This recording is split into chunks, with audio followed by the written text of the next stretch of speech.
Tony. How are you? Oh, John's here too. All right. Oh man, this is so cool. Thank you guys for doing this. Oh, hey, man. Hey, No problem. What's going on? What you guys There's doing? like a guy on the screen. Hey, you guys doing okay? Did you forget we had an interview today? No. We got everything set up. We're good.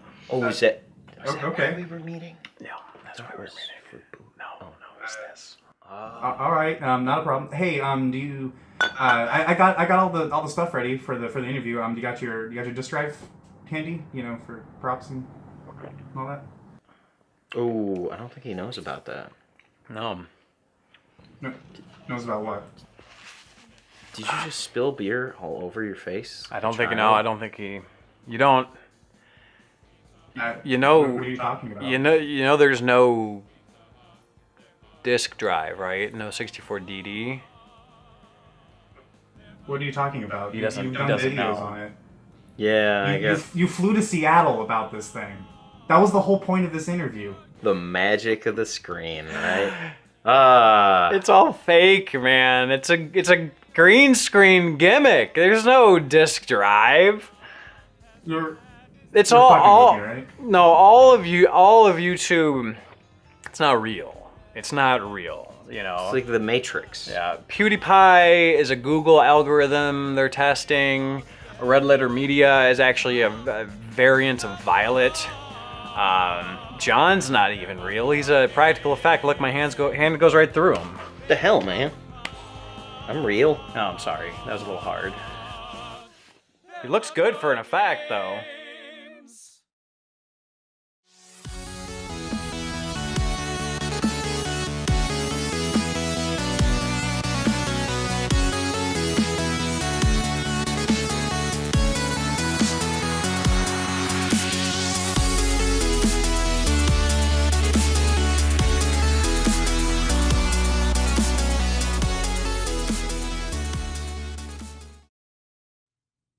Hi everybody, this is Editing James. Just wanted to let you guys know that you are watching the full-length interview. If you'd prefer to watch the shorter, kind of feature-length no, that's not feature-length, that's the featurette, I guess. I don't know. If you want to watch the normal-length video, click, can't click anywhere on the screen because YouTube got rid of my annotations. Great. There'll be a pinned comment down below in the comments as well as in the description. You can click on that link and it'll take you to the kind of like 30 to 45 minute-ish, however long it ends up being, version of the show on their channel. But if you'd like to stay tuned for the whole thing, all awkward jokes and pauses included, you're in the right place. Yeah, it's gonna be great.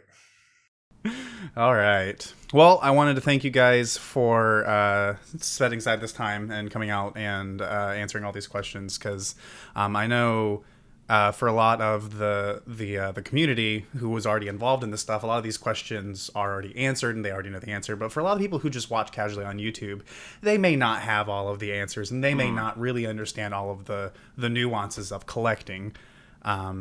So for those of you on my channel who aren't familiar with these guys, I don't know what's wrong with you, but this is Tony and John from Hard4Games.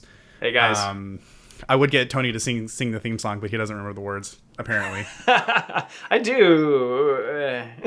I do, but I also can't You sing. did a pretty good poetry jam version of it. Yeah, That was exactly. pretty All you have to do to do a poetry slam is talk like this from Parks and Rec. Yeah, Remember that no, joke? I was gonna say I think the theme song is they're hard for game. No, games are hard. They're hard for games. His name is John Tron. Wait, shit. funny. How many beers have you had already? Actually, just 4. Just 4. Anyways, That's okay. I'm almost done with my third, so there you go. I just wanted something for your video, so. I appreciate it. Thank you for putting forth the extra effort.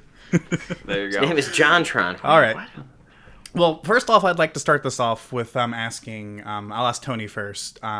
What do you feel like is the point of collecting and the whole preserving the past aspect of things? Because a lot of people feel that we should leave that what's in the past should stay in the past. Like technology is progressing and things are better nowadays. But obviously, there's a large chunk of people who don't follow that mentality.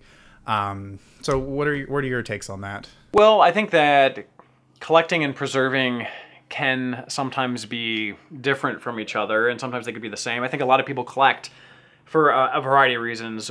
Some people like a hobby and they're into gaming, or maybe they had a nostalgic experience with a specific system. Like maybe if I had nostalgia for the SNES, I might be particular toward the SNES, and I might just want to collect for it because it kind of reminds me of my childhood and that simpler time, this and that. Like there's kind of like a psychological aspect of it. But in terms of preservation and collecting, there's definitely a lot of media out there that's kind of either getting destroyed or getting lost, maybe because of the medium that it's on, or like development tools and software and programs that give us insight into like the history of what companies were doing at certain times. Like Nintendo, for example, is a big one for us. So preservation is important. So for example, Nintendo promised a lot of games for the N64DD.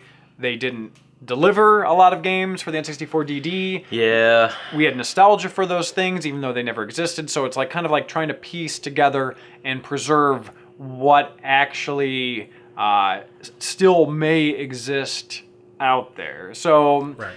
I totally get the argument that, it's in the past, just leave in the past. There's new great games, 4K this, 60 frames per second, da-da-da-da-da-da. PC Master Race. Yeah, PC Master Race. But if that's your thing, hey, that's your thing. And that's totally fine. I like that stuff too. But I do think that just like, you could use that same argument for archaeology.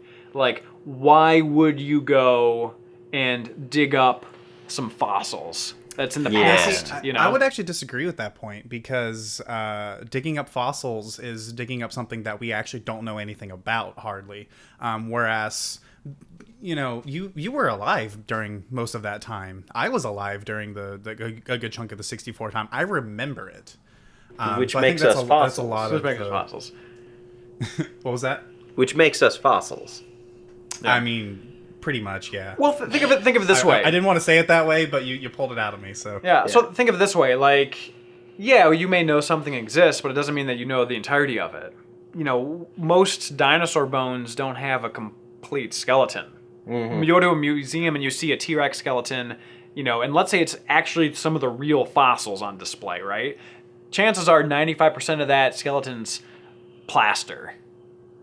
Because, so we may know that a particular title was going to come out, but we may not know what the contents of that title was going to be necessarily, or like the sort of the fullness of it, But I mean, I do get that. Obviously, there is a difference between natural history of the Earth and video game history. But to try to explain to someone who maybe doesn't kind of grasp that aspect of it, or like, why would you? It was canceled, get over it, that kind of thing.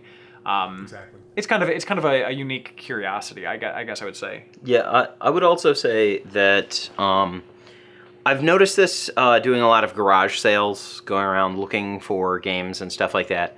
There seems to be like, when a product is new, it's the hot thing. And about 10 years later, everybody wants to forget it and move on to the next thing.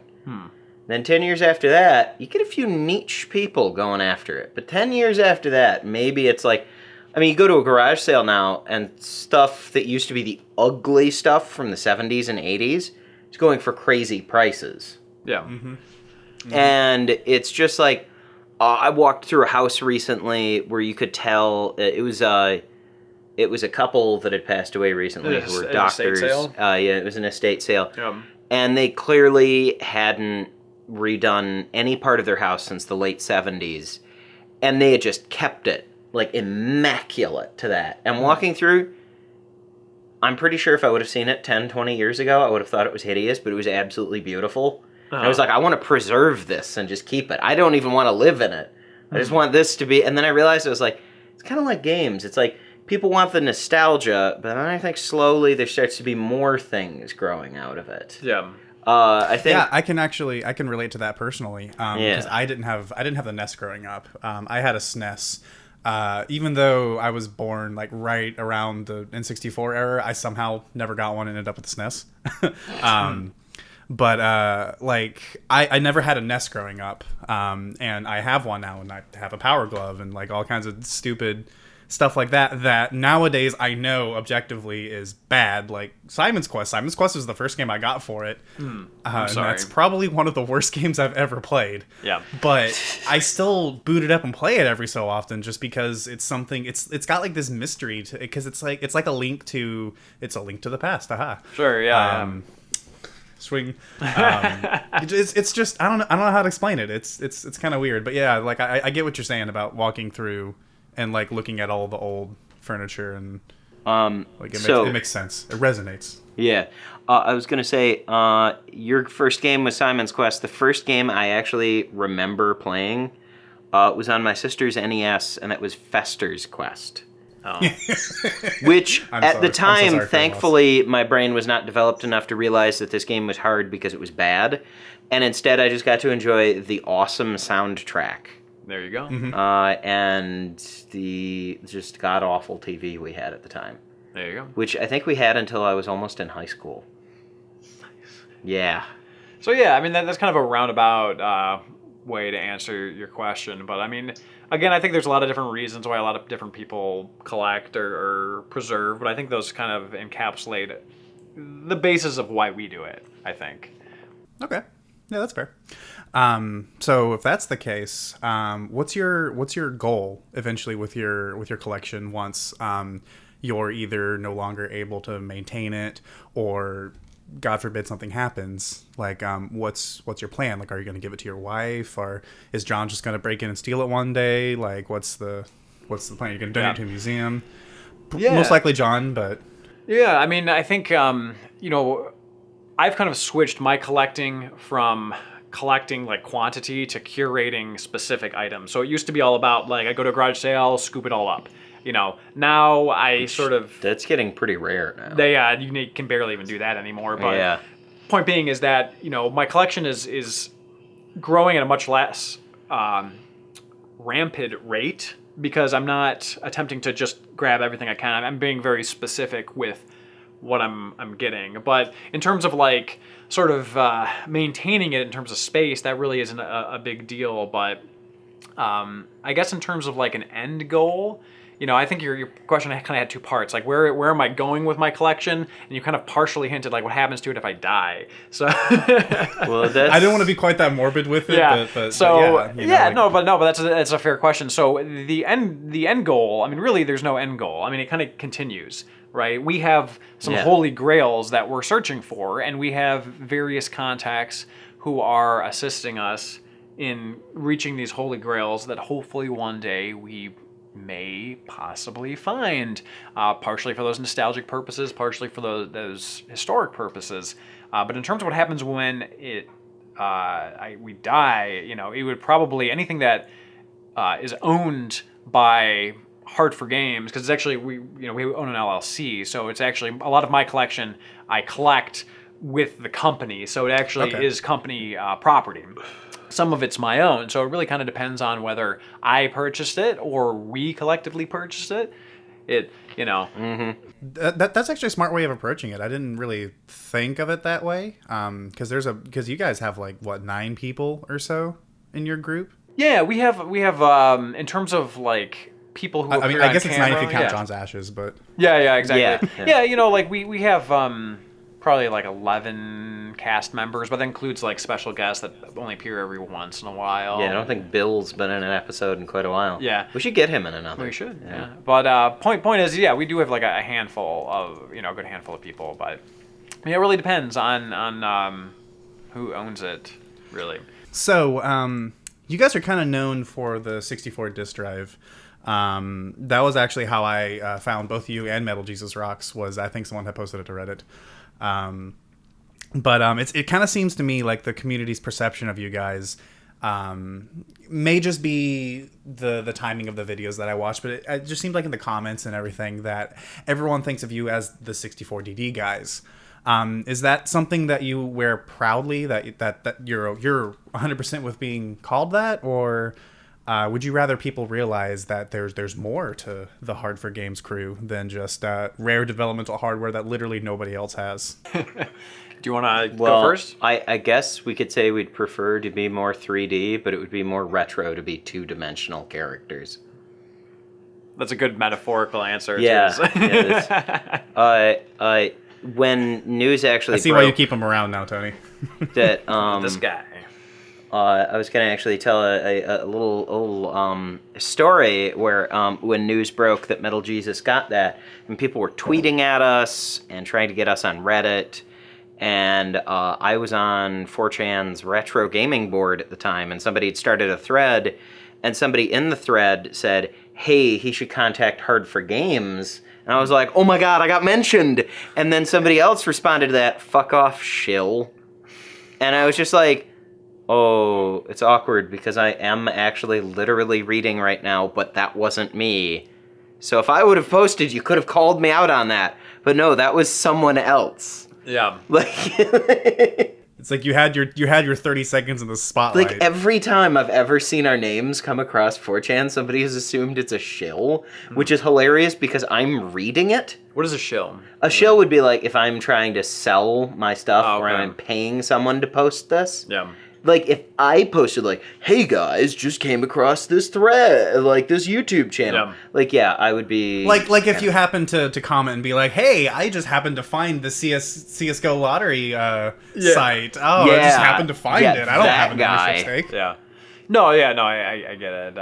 Yeah, so I think that to answer your question, it's good and it's bad because So, for example, we had done DD stuff in the past. I think basically we're primarily known for rare development hardware with the 64DD, and secondarily we're known for our beta questing. Mm-hmm. Yeah. And those are probably our two most popular things. So, it's good that people know us for something, and it's good that people can count on us for preserving, old content and that sort of thing. And so I think, we wear it proudly. That said, you can't, as far as like content on a show goes, it is a slower trickle with development content. It is a slower trickle because with DD stuff because it just doesn't come out as new information doesn't come out very literally frequently. haven't made DDs since the 90s. Well, yeah, but it's not a matter of producing them. It's a matter of... It's a very slow trickle for, like, people to have the hardware to actually access what's on those discs. Yeah. It's extremely rare that blue discs show up, and almost every single one we've ever touched has been blanked. Yeah, except for some weird ones. We can get into that in a minute. Yeah. But my point is that, we're very happy to be known for those things. However, part of the challenge is where do you go as a channel in terms of content? Like, where do you go from there? So we branched off into like development discs and sort of rare limited edition, special edition hardware and that kind of stuff. Yeah. But we also do a lot of reviews and live streams and some other great content. We don't do a ton of live streams, but we do the live streams. We do live streams. I am a lazy man, but I will see to it that I get at least 2 a month in the future. John's going to be doing more live streams in the future. But point is that it's weird because the way YouTube's algorithm works is that it notices when you produce DD or beta quest content, and it pushes that, but then you try to do a review and it gives you a gentle nudge instead of actually showing it to your subscriber base. So it's kind of this weird thing where it's like, it's good that we're known as that, but as a channel holistically, it becomes challenging to produce other content that gets viewed.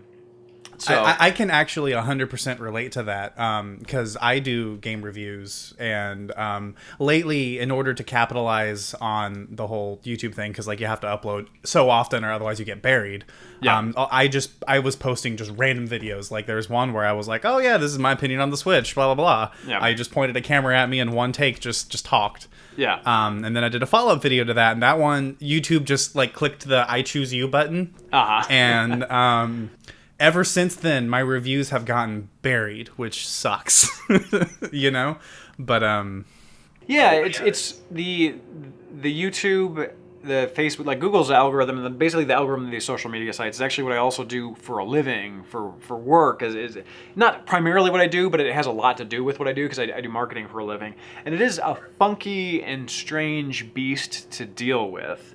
But that said, the popularity of these DD videos has upped our base enough that our reviews do get more views than they did in the past, which is awesome. And don't get me wrong, like, it is freaking amazing that we were able to get information about the DD out there, and we've made so many great contacts about it, and then they've contacted us about like new discoveries and those sort of things. So we are 100% absolutely happy about it. But it does pose some weird challenges being known for specific things, if that answers your question. So it's really good, but it's also a little bit strange too. I was actually going to briefly tell the story of how when we were first starting off, this was like just after they started saying like, hey, YouTube partnerships are going to start being a thing. We're like, man, we can't wait to get a slice of that pie. Yeah. And after a while, I think we became a little bit more cynical about whether we were going to get it. Yeah. And we were going to do this video, and the video isn't up anymore because we got rid of some of our less viewed stuff, so it just doesn't look like there's a whole bunch of crap. But I've done it too. Yeah. I have 800 videos uploaded to this channel. We literally put footage from the movie Highlander into one of our videos. Oh, jeez. It's like 2 seconds. It's like just like a landscape shot, but it is from the movie Highlander. And then we got an email from YouTube. And we're like, oh God, it's going to be a content strike. How did they capture that? And like, we really liked your most recent video. Would you like to become a content partner? It was like, wait, what? Yeah, this is before YouTube would just partner anyone, and Yeah. they had previously, to put it in perspective what you're saying, YouTube had previously said that we didn't produce original content. So then we stole Yeah, which was content from annoying. the Highlander, and they said, wow, this is amazing. Would you like to be a partner? So Okay, yeah, the point, so I think the roundabout point that you're making here is that YouTube's algorithm is funky, and the way that they work is strange. It's literally only a robot would think in these ways. Yes. Yeah. Which is funny because that's probably what 90% of YouTube is, but that's a topic. for No, it's another true. day. Yeah. It's true. Yeah. It's produced Keemstar and Hot Knife videos. Who would have thought all that would have gotten big? Oh my god, yes. But, And that stupid. Do you guys have that stupid important videos playlist on like every recommendation sidebar? Every single thing. And I've clicked it once, and it was all just like, wow, these are worn out memes. Yep. It's It's just like, I'm never watching this And again. it's like 900 videos that's in that thing. and it's still growing. It's still growing. So does that kind of answer that question? Yeah, go for it. Oh no! I mean, no. Does that answer your question about like Oh, what is oh, it, oh, being yes, known yes, for yes. that one particular thing? I didn't want to sound negative about it. I think it's very good that we're known for that.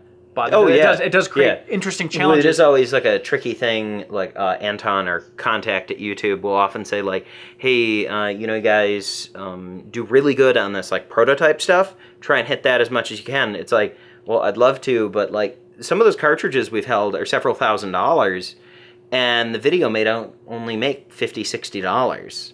So it's like, On a good day. I am so happy we have fans who are willing to lend and trust us with that. Oh my God. I would have never thought that was possible, but yeah, like, if you're making your own channel, don't spend like crazy unless you buy a dev DD kit that somehow works on its own, and you buy lightning in a bottle.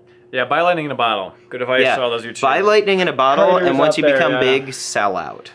See, that explains the whole reason why I'm still as small as I have. It's just because I haven't done that one. Gotta legendary search for that. purchase. Gotta search for that lightning. eBay.com/lightning in a bottle. There you go. Dot, There we go. .html. .html. .gov. .xxx. yes, .xxx. There you go. Yes. That's good. Perfect. So everyone wants to find Ura Zelda, right? Everyone wants to find Star Fox 2. Everyone wants to find those games that never actually came out. So what would you say is the first thing that somebody should do if they happen to come across a box? Like, I don't know if you saw the article or not, but some dude bid on something from eBay, and it was like a box of just old stuff from Blizzard. And he opened it up, and he happened to find the gold copy source code for the original StarCraft. Oh, okay. Ooh. Yeah. That's So, a lucky find. What do you do in that situation? There's, it's weird because there's a lot of lightning in a bottle situations like that, and there's a lot of people who also have prototypes, but they're hoarding them, Yeah.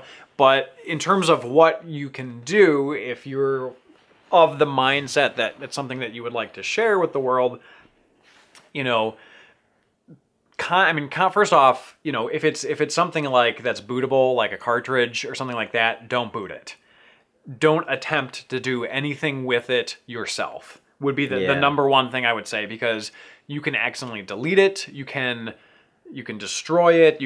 There's lots of bad things that could potentially happen. So put it in a space that's safe, that's not overly humid, not overly dry, this and that, and contact someone if it's of our specialty, something that we know how to do.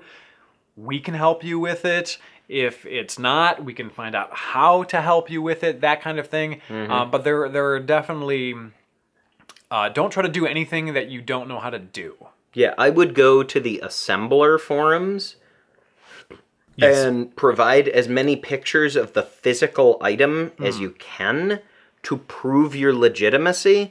Otherwise, you know, if you just... Like, if I was to go on the assembler forums and be like, guys, I found the disc version of Mother 3, I'm going to get laughed out of there. But if I actually have a whole bunch of original pictures of the actual case... Yeah. They might actually be a lot more interested, and they'll, chances are, will give you some pretty good information. But let it go on for a while. Don't just jump on the first thing someone says. Let the debate rage for a little bit, and then figure out and try and contact somebody who knows what's going on. Yeah, that's smart, because a lot of times the people who lurk aren't the ones who really know what's going on a lot of the times, I've noticed. Especially in communities like forums and Reddit especially. Yeah, somebody wants that first post. They want that first post joke that'll get the upvotes. That is the least useful. They want it so bad. Yeah, and like I've noticed it myself. The best way is just to kind of sit back and just kind of let it happen, and then figure it out from there. So yeah, that's I would just say just be cautious. Yeah, it's a learning experience, so it's going to be tricky. Yeah, it is, and I also can imagine that the temptation is real to do something with that, because like if I ever found an MPDB cart of the original Metroid Prime, I would do unholy things to that cart before anybody had a chance to look at it. Sure. Yeah, I would probably plug it in, and then if something shorted in it, I would just tell everybody it came blank. Yeah. And then if somebody found something out later that it had stuff on there, be like, what a wonderful surprise! So let me tell you an example of something that I did that was stupid before I knew better. Okay, this is actually going to be a later question, so this is going to be good. Do you want me to tell you now or later? Go for it. Okay, so you may be familiar with the Satellaview, right? And the Satellaview, you could download exclusive games and content onto these little, like, memory packs, essentially. And...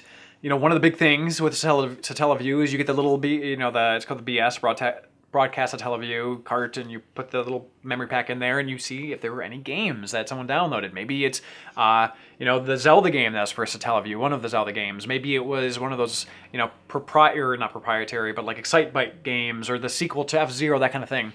So yeah, the BS F-Zero. Yeah. So I had one, and I popped it in, okay? And... can't read Japanese, and at the time I didn't know the difference between height and EA, so yes and no, right? So I'm going through, and I'd scanned through everything. There were no games on this, but there were some screenshots of like a music group and some screenshots of Chrono Trigger. So basically, I think on Satellaview, and I could be wrong on this, they allowed people to like preview images of upcoming games. Okay, and so there were some images of Chrono Trigger on there, not the game, nothing you play, it wasn't Radical Dreamers or anything like that, which also came out in the Satellaview, but just some images. And so I back out of the menu, I press a button, and it deletes everything. So, and I never, I was so pissed off that I didn't wait. He called me and apologized, more or less. Like, I was so pissed off. Because he knows I'm a big fan. And again, it was only like 2 screenshots, and they were areas that I recognized in the game. They didn't look beta, like nothing like that. It wasn't anything of great significance that was lost. But I lost it nonetheless because I was I was rushing. I didn't know what I was doing, and I just thought I'd do it myself without trying to translate the Japanese. And again, in my case, it wasn't a big loss. However, it could have been a big loss. It could have been a huge loss if there was some undiscovered game on there. So, out of my own experience, I say, be careful. Go slow. Go get slow. help. And now we have, Google Translate, which will help you. It's not the greatest. It's quite buggy, but at least you'll be able to swipe over something and be like, oh, that says delete.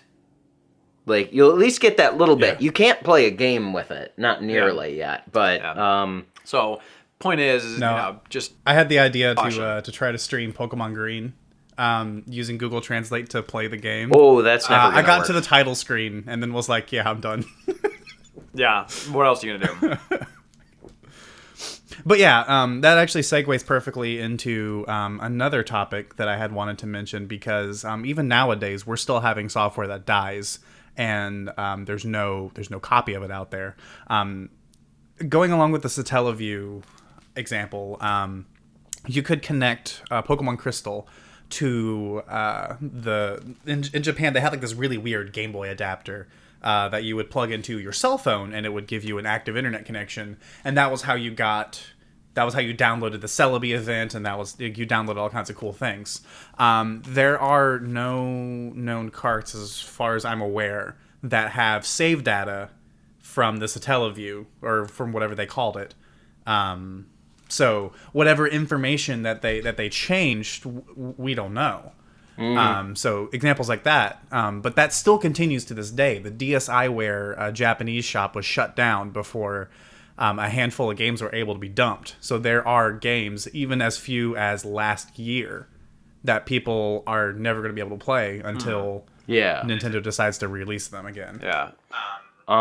I know that there's for the PSP, a few games had GPS enabled functions before they decided the GPS for the PSP would not be an international release, like Metal Gear Solid Portable Ops. There's some very minor stuff. It's you could go around and almost Pokemon Go, try and find guys to recruit. But there is some stuff in that game you can't get because you have to import the GPS to the US and then plug that in, and then hope the Japanese GPS will work over here, because I think they use a different satellite constellation. I'm sure they do, yeah. Yeah, makes sense. Because I think we use Magellan and they might use GLONASS over there. That's info you don't get with other channels. That's right. Only with John. So That's right. This is another reason why we should keep you around. That's right. Yeah. Going along with the whole destruction of the past element to things, the Nostalgia Nerd did a YouTube. I think he's got 10 or 11 episodes of it. He may even have more now. I haven't seen it in a while. But where he basically went through old shoeboxes from his childhood and dug out floppy disks of just random DOS and Windows 3.1 programs. And it was literally what's on my disk, because he had no clue. I don't know if you still have floppies laying around, but I have labels on floppies that have probably been erased and rewritten over 15 times since the label was written. And there were some great examples of programs that nowadays have no utility. There was one for Windows 3.1 that I think did something with the multi-window. It did something with window management.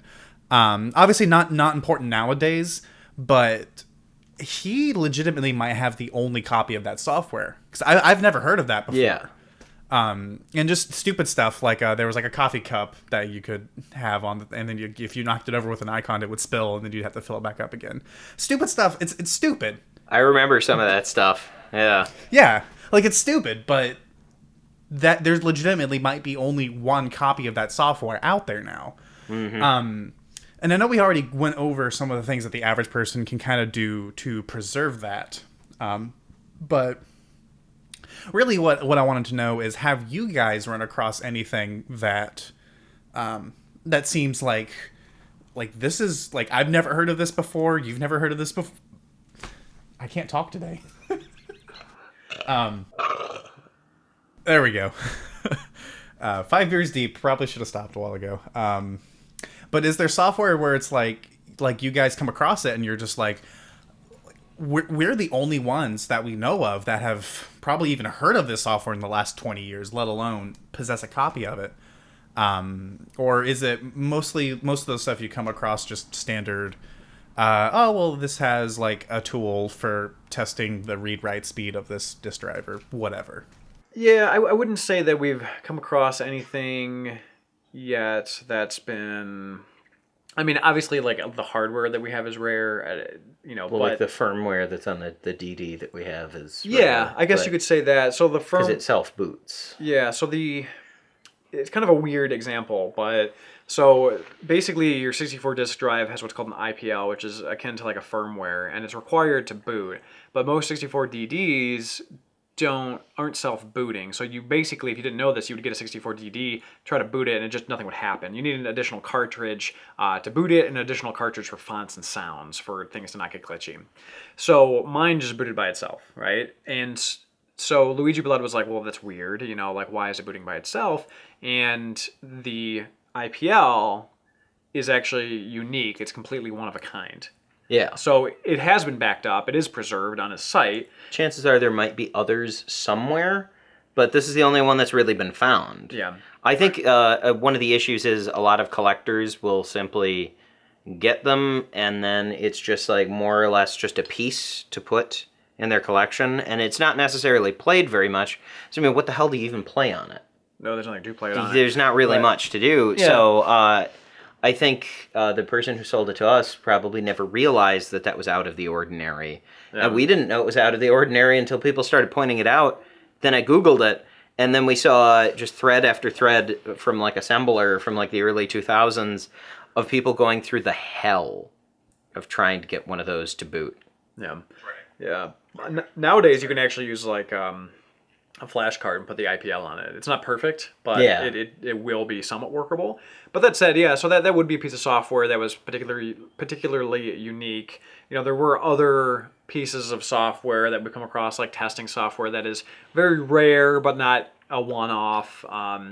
The last 2 or 3 blue discs I've tested had Mario 64 kart version on them.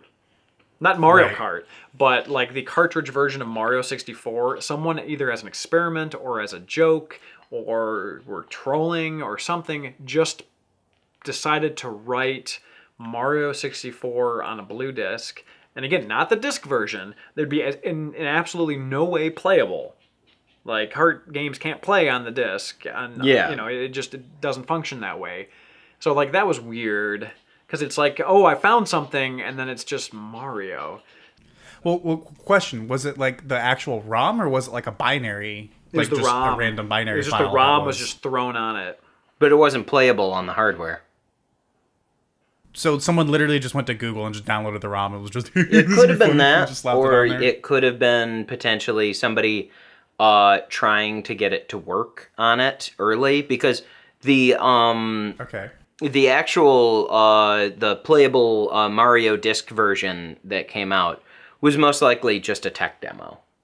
Like, I don't think they were necessarily going to try and sell that. Yeah, I don't think that has any reason as to why someone would put the cartridge version on a disc, though. It might have just been somebody trying to put it on and see what would go right or wrong, but it could have been somebody much later. It might have been someone, not at Nintendo, because anyone working on the DD would know that a cartridge ROM, it's technically too different.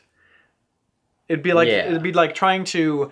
I'm trying to think of a good example. It'd be like trying to take your beer, pour it on a plate, and drink it.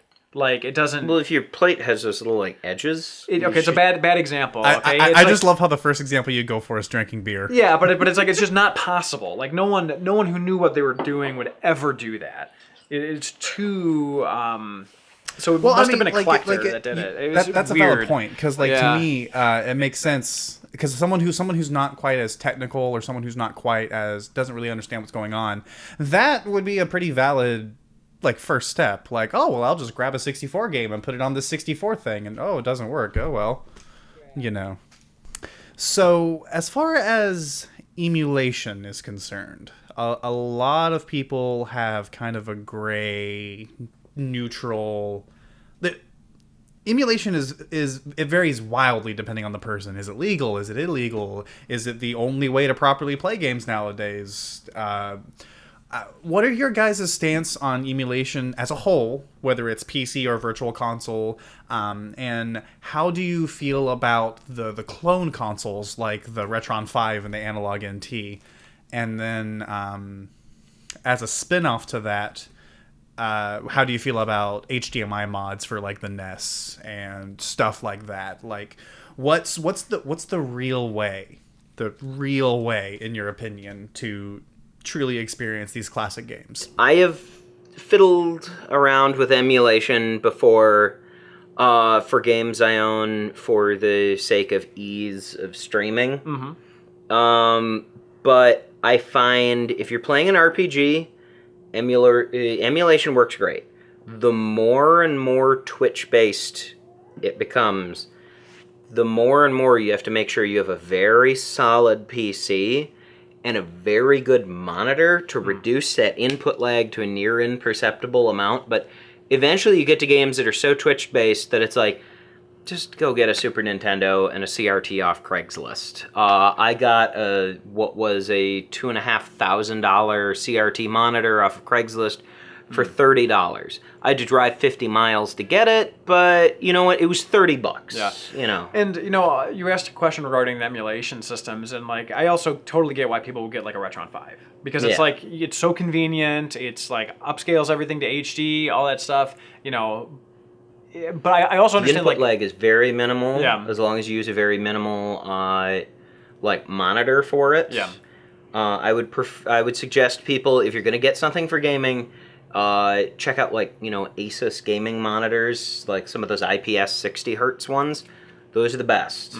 But I mean, point being is that I think that it's a perfect solution for the majority of people. I think that purists loathe those consoles unless they're like modded consoles, like an HDMI modded NES, which we did a review of, or you can get 720p out of a PlayStation 2 if you do enough soft mods. Yeah. But you have to. It's incomprehensible how to actually do that, so I haven't been able to do it yet. Yeah, I have an RGB modded N64. I love that thing. It works great. And I think those are kind of like the purist stuff. But like a lot of people aren't going to be like, oh well, let me spend double the amount for just an N64 when. Or I should say, because that isn't part of the Retron 5, but let's pretend N64 was part of the Retron 5. At some point, there will be an FPGA thing that has all those slots. Sure. So yeah. Whatever. Point is that, people would rather spend $120 and get a bunch of consoles versus like $120 and one and be like, well, this is the true way to, the majority of people don't give a shit about it's going to be more and more niche, and they're like, especially with Super Nintendos, all the board revisions and different video qualities you could get out of them. It's like, unless you have a nice PVM or BVM that you have actually had like fixed up, because guaranteed if you buy one, it's probably going to need linearity fixing and all these different little things. You're going to have to find a specialty shop so it doesn't kill you trying to do that. It's not going to be the full thing. And by the way, the difference between RGB and YPBPR on most people's screens is almost no difference. Yeah.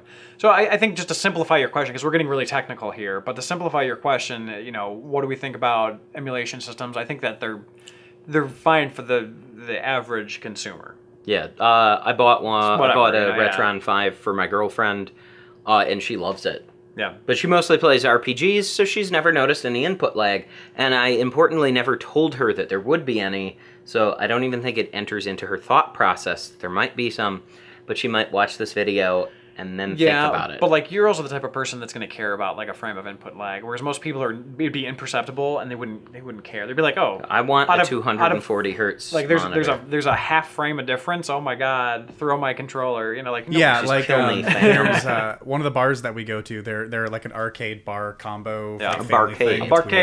Yeah. Barcade. They had Guitar Hero Arcade. Yeah. And I used to be hugely into the whole Guitar Hero scene back around Guitar Hero 3. Yeah. I didn't even realize there was an arcade version. There is, and it's really cool. It's a PC, like, it's this weird like custom PC thing with like these heavy like metal made guitars, and it's pretty rad. But like I would go and play it, and every single machine is calibrated differently. So like it would always mess with me. It's because like I would like, I think I'm still currently number 1 on the Score Hero leaderboard for World Tour PC on drums, I believe.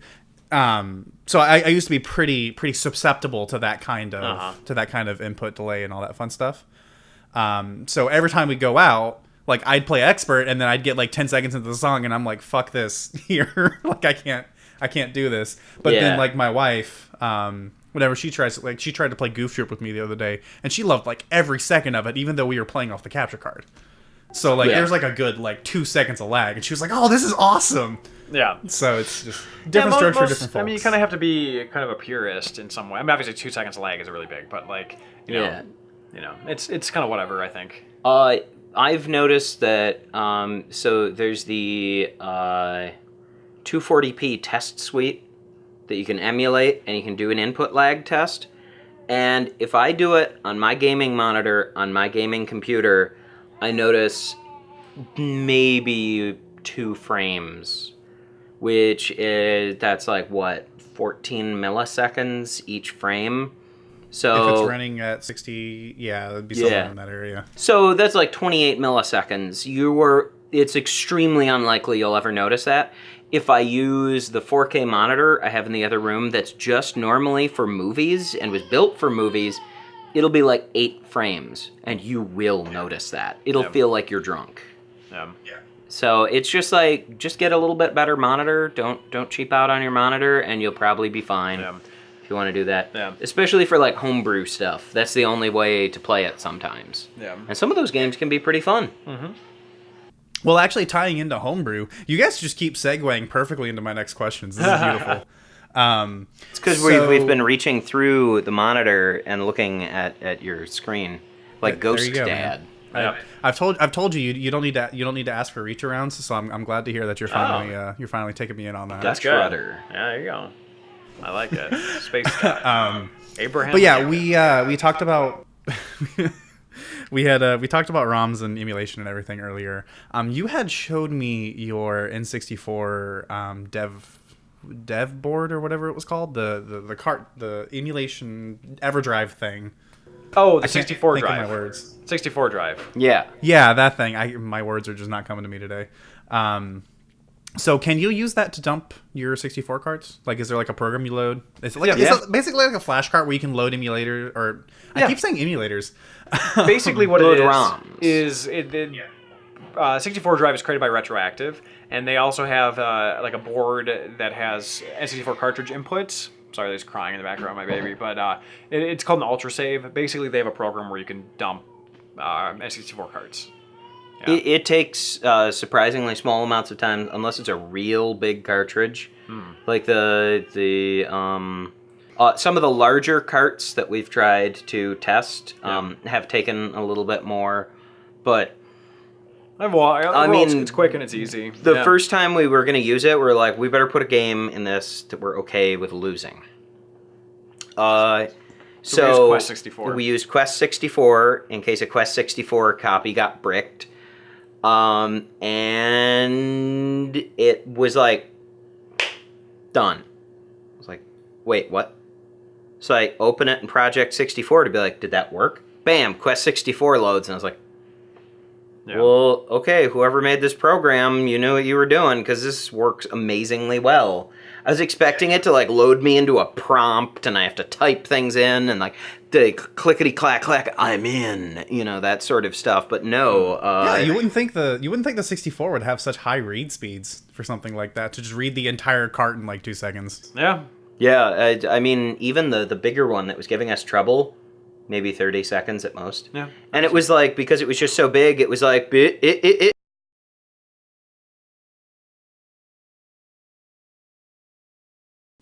I don't know if you were, I don't know how into the emulation scene you are, but I just happened to see a thread in r/emulation one day where this gentleman going by the name of BU, I think that's how you pronounce it. I believe he was attempting to do a... BYUU? Yeah, him. Yeah, he developed Hegon and BSNES. Oh, okay. Didn't Yeah. know that. Yeah. Well, all right then. I look like an idiot now. That's fine. But yeah, so he was attempting to do a complete PAL ROM dump because a lot of the ROMs were corrupted or not good, even though they were verified good. Turns out they weren't. So he had there was a donor in Germany who had sent him 100 games temporarily as like a here, dump this, blah blah blah. USPS lost the package. I did hear about that. Yeah. Yeah, that's $10,000 worth of PAL Wait, games that they just lost, and it didn't show up until like I think like a month and a half later. Oh, so they did show up. They did eventually show up, Okay. and what had happened is the label got ripped off, and then they basically just mailed him the label and included a letter saying you need to ship things better, even though he was the receiver of the package. Wow. Okay, so it almost went into dead letter. Wow. Like it got so bad to the point where he was like he had opened a Patreon and he was like taking donations to like pay this guy back. Wow. And then magically about a month later they showed up. Wow. Okay, but- I was gonna say that's why if you're going to ship delicate stuff, never trust USPS. I would just extend that to never trust USPS period. Yeah. I had a friend, I forgot one of my camping hammocks. It's just a very simple cloth, like ripstop thing. And I was like, hey, could you ship that back to me? He's like, yeah, I'll just do USPS. Because, you know, it's cheaper. There was just a boot print. Somebody stomped on the package.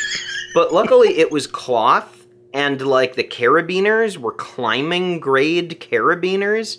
So it was like nothing could be damaged by a boot, but there was still that, like, just like the Duke Nukem boot stomp print right on the front of the case. I was like, yeah, this is why no one trusts you assholes. Like, Yep. I think the only thing that could be better than that, I don't know if you've seen the meme picture that goes around, but someone had bought a phone on Craigslist, and when he opened up the box, there's just like a cock print on it.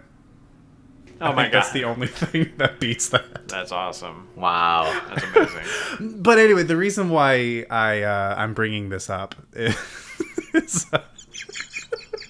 This is going places. Yeah, this is really getting tangential here. this is pretty great. But the reason why I'm bringing this up, the whole thing, is that obviously there's a lot of risk to collecting, and there's a lot of risk to preserving things. What are some things that you would give as advice to people who are aspiring collectors as ways to minimize risk, as ways to minimize... Because, like, if you walk into a store and they've got, like, a box copy of Earthbound, that's like, okay, well, brick and mortar, it's probably pretty trustworthy. But if you're just, like, this random dude on Craigslist, it's like, what do you do? Sure. I mean, there's a bunch of things that you could do. Do you mean like specifically in terms of like purchasing online then, or shipping, or both? Either. Okay. Anything. Just how to... Because it's like for a great example is I bought Daikatana, and it was $20, and it came factory sealed. And I don't think the dude realized that it was factory sealed. Yeah. So every so often you'll kind of luck out with things like that. But if the dude had sold it as factory sealed, like, how do you know that it's actually factory sealed? How do you know that it's not just some dude can flips? be tricky. It definitely is trickier. I mean, for starters, if you're doing something on eBay, I mean, starting just like simple brass tack stuff, check their user rating. You know, check the reviews. Yeah. Like, have they had any negative reviews in the last 12 months? Like, you should probably check. And what was that issue? Because you may have a bunch of positive reviews of people that were duped, you know, or didn't realize something. And generally, you know, people who are selling, you know, sealed copies of things don't have, like, hundreds of them. So chances are they don't have, like, thousands of reviews to scroll through. So check that first. You know, communicate with the seller the best you can. You know, say that you know, USPS even always provides tracking for parcels. So, you know, make sure that, you know, you contact them first and be like, will I be getting tracking information regarding this? I require it if I'm going to be purchasing. You know, if you can convince them to do UPS or FedEx. FedEx is extremely expensive, especially if it's heavier or out of country. Yeah. But you know, UPS is also extremely expensive if it's out of country. You know, just take steps to go with a carrier that you prefer. Take steps to make sure that you get the tracking information. Communicate with the seller. Just do everything. Do everything that you can. I mean, obviously, if you're purchasing something online, you're inherently taking a risk. But eBay, for example, does have very good steps and very good return policies and buyer protection and this and that. So I've never run into an issue. The only issue I've ever run into was, and it was with USPS. It wasn't USPS. It was just specifically my mail carrier. My mail carrier mixes up the houses on my street. So I had a package that said it was delivered. I talked to the mail carrier. They said no. I said, did you deliver it down the street to someone else? They said no. They got me in contact with someone. They were investigating it. An hour later, they said they found it. They had shipped it to me. It's on my porch or whatever. I said, where was it? They said it was down the street. So good enough. We got a P.O. box, and I trust that because it's I've never ever had an issue with USPS, period, except for my mail carrier. So I feel pretty confident since we have a P.O. box that it's like it kind of alleviates that issue.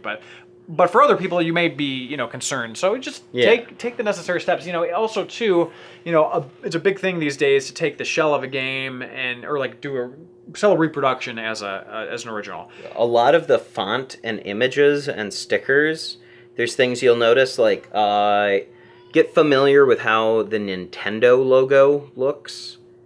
And that's a really, really good example. Yeah. Actually, since you mentioned that, I have a few Game Boy carts here. They'll say at the top, I'm going to show you guys and then show the camera. But at the top, they say Nintendo Game Boy. A lot of the aftermarket carts will say game. Or they'll say something different, 8-bit. They'll say whatever. Yeah. Mm-hmm. Or if you're just insane and you order games from Russia, they pull apart. Yeah, well, those are Russian games. That's actually relatively common for Russia, but it is meant for the struggle. Yeah, point being is that just if you're going to be buying something expensive, just know what you're buying. If it's Earthbound, know what it should look like on the inside and out, and truly investigate it. Ask for as many pictures as you possibly can get, and determine whether it's real or not. Don't buy retro games from GameStop. If you're going to preserve a game, like either just maybe to sell later or just to hold on to, don't put it in the attic, don't put it in the basement, and I would consider getting a Pelican case. Pelican makes near indestructible waterproof cases. You can take them on airplanes and all kinds of crazy stuff like that. Some of them have adjustable foam. Put them in that. That's like the best place they could possibly be. And you're solid if they're in those. Well, backtracking to his previous point too, and kind of tying in what you said, since he was asking more about like shipping and like purchasing online, you should ask where these games were stored in that person's house. Yeah. Were they stored in an attic? Were they stored in a basement? Were they stored in a garage? Are you guys smokers? Like what? All yeah, exactly. Like those sort of things, like the same sort of stuff that you would think about when you're buying anything else. Like how was it stored? Was it in a storage facility for 20 years or something like that? Because up in the attic, it'll get so hot that the capacitors might get destroyed. In the basement, it might be so humid that things will rust. Basically, oddly, the questions you'd have for buying used guns are almost identical for used games. It's never put them in those two places. Like, guns don't get damaged nearly as much from the heat, but, I mean, you'd more or less just want to say, have you been keeping up with this? Have you been taking care of this? And, like, simple questions like that. Yeah, exactly. All right, well, I got 2 questions for you that are kind of just fun little ways to end it. Sure. What is the most that you're willing to admit that you spent on a collector's piece? Because I know for a fact that I'm not willing to admit the most that I spent on a collection. Would that be the DD Dev? That would be probably, I'd say so. So the most I ever spent on the DD Dev, I mean, we had said it before in a previous video, but it was about 875, but I'd seen them go for about 2,000, and because we didn't even know that it was unique, like really the value would be somewhere more than that. So it ended up being 2 or 3, something like that. a good deal, realistically. And then pretty much everything else has been less than that. I've been kind of... Even our normal DD, which we had originally seen a DD on eBay. We're like, that's ours. We're going to get that. That is ours. And we kept bidding higher and higher and higher. We got a minor bidding war, yeah. And then it turns out the minor bidding war was with a fan who, after they won it, was like, hey guys, I just won a DD. Do you want to borrow it? And it was like, God bless you, Marina. You like, just saved our asses. Thought, but... Yeah. And then we got one that was a junk system from Japan for like pretty cheap, and it ended up working. Yeah, exactly. So is that the box one? Well, there was actually one before that, and then I found a boxed one for relatively cheap. Bought that, sold the other one. Yeah. So there's been 3 that's gone through my house. I currently have 2, a retail and a dev one. But yeah, Good Lord, man. Yeah, but, opulent. Yeah, but I mean, aside from that, I mean, there hasn't really been anything over like 850, 875, and the rest of the Hard4Games crew, like, they're not really into collecting that kind of content. They participate in those episodes, but it's mostly myself with the guidance of everyone else, kind of curating it. But you know, Richie's not gonna. For example, Richie, he'll go spend his money on a PS4 Pro or an Xbox One, and did he actually get a PS4 Pro? Yeah, and he's not going to backtrack. He's interested in this subject matter, but he's not going to spend effort like acquiring them. He's like a normal gamer, right? Yeah, it's like somebody posted on. We're members of the Detroit Arcade Club, which is like a small group here.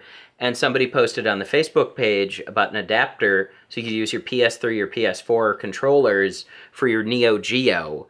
And I just saw that and I was like, sweet Jesus, we're hitting levels of niche we've never seen before. Yeah, exactly. That is, I didn't even think that was possible to get that niche. Yeah. Here we are. Here we are. But yeah, no, so yeah, that kind of answers your question. It was under $1,000, you know, it wasn't anything, it was it was crazy at the time, like, oh God, but it wasn't like anything compared to some people. Like, some people go just absolutely mad. Some people... Yeah, no, that's fair. Mine's pretty tame. Like, unless you count, like, my cell phone collection, like, I really haven't spent anywhere near that much. Sure. I will actually show you the most expensive thing that's in my collection, because this is actually CIB. And I have a limited edition gold... Pokemon-themed Game Boy Color. Yeah, that's neat. Ooh, yeah, that is pretty cool. Don't want to admit how much I paid for it because I know my wife is going to watch this and she's going to be like, that's not what you told me. So it was $35. 35. Yeah, I got that a included bundle tax, deal. though, John, right? Yeah, 35 plus VAT. There you go. Yeah, I had to. Yeah, but yeah, it's complete. It even still has like the original cellophane and like everything. Awesome. So. But yeah, I'm not willing to admit how much I paid for that. So $35, what a steal! You want to stay married, so that's exactly. You know, because like if you look at the receipt, it could be like, yeah, like I paid like $8 for Goof Troops. So I mean, you know, that's the important part, right? Exactly. Oh my God. All right, now what is the least that you've ever had to spend money on, not counting donations? That would probably be stuff that we've gotten at Goodwill. Well, not Goodwill, Salval. Salvation Army. We used to be a part of. Well, before you get into that, let me rephrase it. What's the highest valued thing that you spent the least on? I think that would still be. Well, I mean, you could also still say the DD, the dev kit, because it was like over $1,000 under what they're normally sell for, and it turned out to be not what we thought it was. It turned out to be much more valuable. But in terms of like something like smaller scale, we used to belong to a religion called Salvationism. And what the Salvationism is you go to the Salvation Army and see what you can find. You desperately try and get as many laser discs. Oh, yeah. And, they used to have a lot more cartridges there. I've noticed more recently that it's really, really hard to find anything there. Especially Goodwill. If you ever go to Goodwill's, you'll notice a lot of their electronics don't appear on the shelf if they're the good stuff. Go to shopgoodwill.com and it's like their eBay of good stuff they find. And you can still get stuff real cheap. Yeah. But There are some bidding wars that are kind of annoying. I got Eternal Darkness for I think like $20 from Goodwill.com Nice. on eBay. I got a Master System on shopgoodwill.com that doesn't work. It came to me completely broken. I've found several ZX Spectrums on there. Really? So Yeah. probably to answer your question, I did have a Salvation Army haul one day that was amazing. It was a full working, with controllers, with adapters, with everything, Sega Master System, like 6 games, including Phantasy Star, Altered Beast, like Rampage, Afterburner, like a bunch of other like well-known games, but the Phantasy Star was the big one.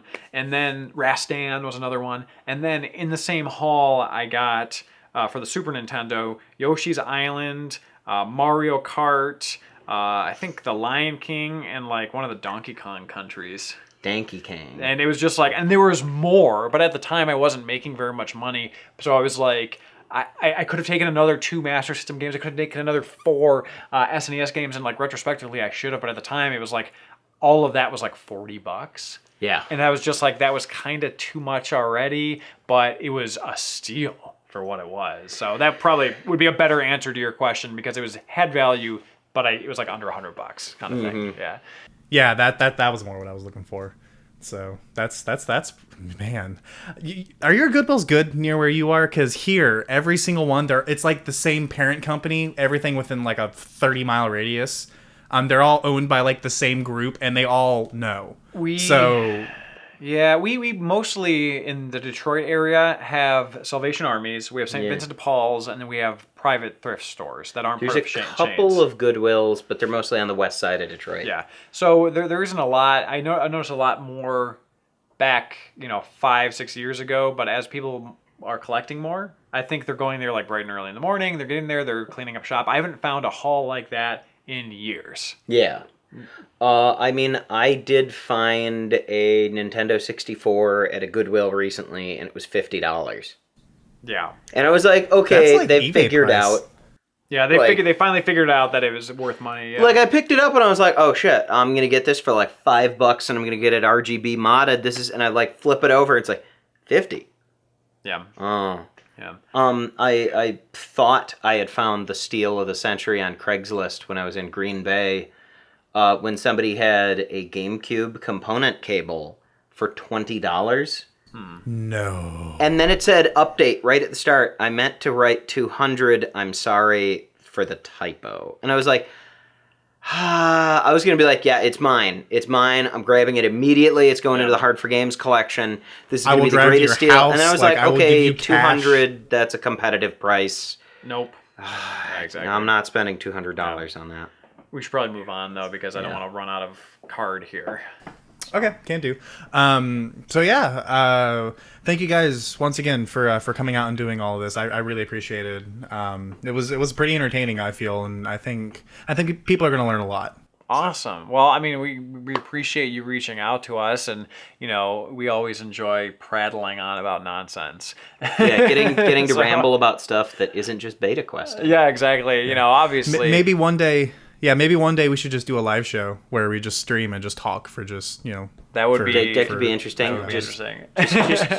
Sorry, I keep whacking this Stop table. It, John. No. I was gonna say, just a just simple move your big game dick out of that's the way, easy it to wouldn't be shoot a the shit problem. with. Yeah, that would be great. Yeah, we could definitely do a live stream. That'd be fun. But yeah, no, we definitely appreciate you contacting us regarding this, and I think a lot of the questions are probably things that a lot of collectors and people who are interested in history are thinking about, like how do you preserve, what are some best collectors, what are some best practices, that kind of stuff. I think it's important for people to know. Yeah, because I know that was a huge barrier for entry for me, because I had lost a lot of my collection as a kid. Like I remember selling my SNES at a yard sale for like $20 and then gave them $2 a pop, and I hated myself for like a week afterwards. And since then, you just felt so dirty. For like a week I was like, yeah, $40, cool. Yeah. Oh my god. And yeah. then it set in. Yeah. I was gonna say most of my games vanished when my parents decided to just sort of sell them more or less behind my back, and they didn't do it nearly as badly as a friend of mine. So a friend of mine would occasionally intentionally lend me games, with just like, I'm just going to keep it at your house so that my parents can't sell it. And one of the games that I still have is Metal Warriors. So I've paid nothing for that. But I can't rightly sell it, even though it's like $350 for that cartridge now. Because it's not really mine. It's still Vince's. Yeah. But man, is it a satisfying game to play every now and then, but man, not for that price. No, I think it's actually in the 150 range. Well, yeah, if you get, it depends on if it has the stuff with it. Sometimes it fluctuates around. Oh, okay. But yeah, I think my version is 150 to 200. If it's like complete in box, it gets real expensive. Oh, sure, Or yeah. just like the repros for like 20, 30, maybe $40. Yeah. If you could get like an original for that price, oh yeah, it's a fun game and it's great to play against friends. Yeah. But, No, it is the sprites in that game are gorgeous. Oh yeah, well it was beautiful. LucasArts. Yeah, LucasArts did some good stuff.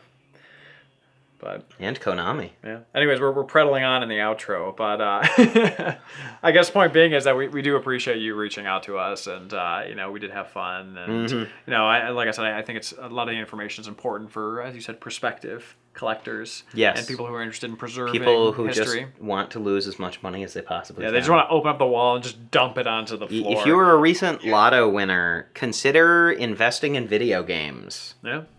Because it's going up. Like, no matter what, like, it's just going up. It was actually kind of funny that you mentioned that, because one of the topics that I'd cut out was going into more detail on PVMs and RGB mods and stuff. And I ended it with, what's the point of diving into this literal fire pit of, I hate having money. Yeah. Yes. Yeah. Especially with, like, some... I've seen some videos of people who have bought, like, stuff for $100 PVMs, and then, like, 2 years later, they'll post an update where they're like, my PVM just died. Yeah. And it's like, internal parts of the tube that can't be fixed are dead. So now you have to buy other parts ones and hope that you can have somebody Frankenstein it together. And it's, I've never been... I think you're much more interested in that than I am. Like, for me, I want the best quality picture so I can capture it and have it...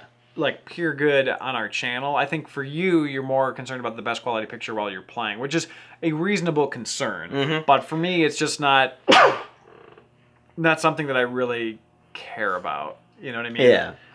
I think that's completely understandable. You know, I mean, obviously, I don't want to plug in RF, and if I can not do composite and do component, or if I can do HDMI, or RGB, I would obviously prefer that. But yeah. I just want... Doing a PVM, I don't know. Like, it just seems like you're kind of...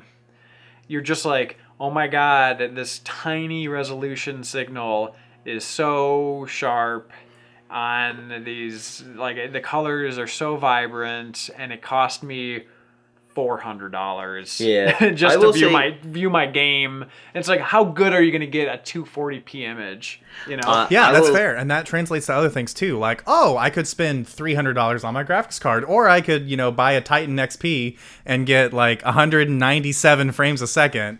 I'm gonna say chances are buying one of the later flat front just consumer grade Trinitrons off Craigslist and just using S-Video instead of component, you're going to get... That's the best bang for buck before you hit that wall of diminishing returns. Because going from S-Video to component, unless you're real close to that monitor, or it's a real nice monitor, you're not going to notice a huge difference. Yeah. I mean, the CRT upstairs that I have, I like the plugging into the S-Video. Looks good. Component looks good. But I don't go out of my way to play on it. You know what I mean? Like, it's just kind of like one of those yours things. is like, also, like, it doesn't have the most TV lines, but it's got more than enough from the distance you play with it. Yeah, so guys, if you found this interesting, we would definitely love for you to join us on YouTube and also social media. We release episodes... John, you're just so engaged. I'm cleaning my glasses while talking to you. Yeah. We should probably both be, like, at least... Yeah. At least pretend I was to looking look for at it, the and then camera. briefly did this during the part you looked at me. Oh, yeah? I don't want to look at you without glasses on. Back me up. No, right. yeah. No, so Dude, I'm not getting involved in your marital again, dispute here. We hope that you all enjoyed us jumping on to James's channel here today, and we would love for you to check out our YouTube channel, Hard4Games, and also follow us on social media. We do a couple monthly streams, and we also do episodes every Saturday morning. There you go. And social media, is there any particular place you prefer people to contact you at? Twitter, Facebook, And Instagram, whatever your poison is, we're generally there. So all three of those, or just one of them, is totally fine with us. Can I find you on Grindr? Oh yeah. yeah, but you'd have to be very close to us. Yeah, you'd have to be really close. I don't think you could find us from that, I that think distance. it's location based. It's location I'll figure it based. out. Yeah. You know the GPS spoofer you can do on Pokemon Go? Like we'll figure it out. Yeah. Oh, okay, exactly. yeah. Yeah.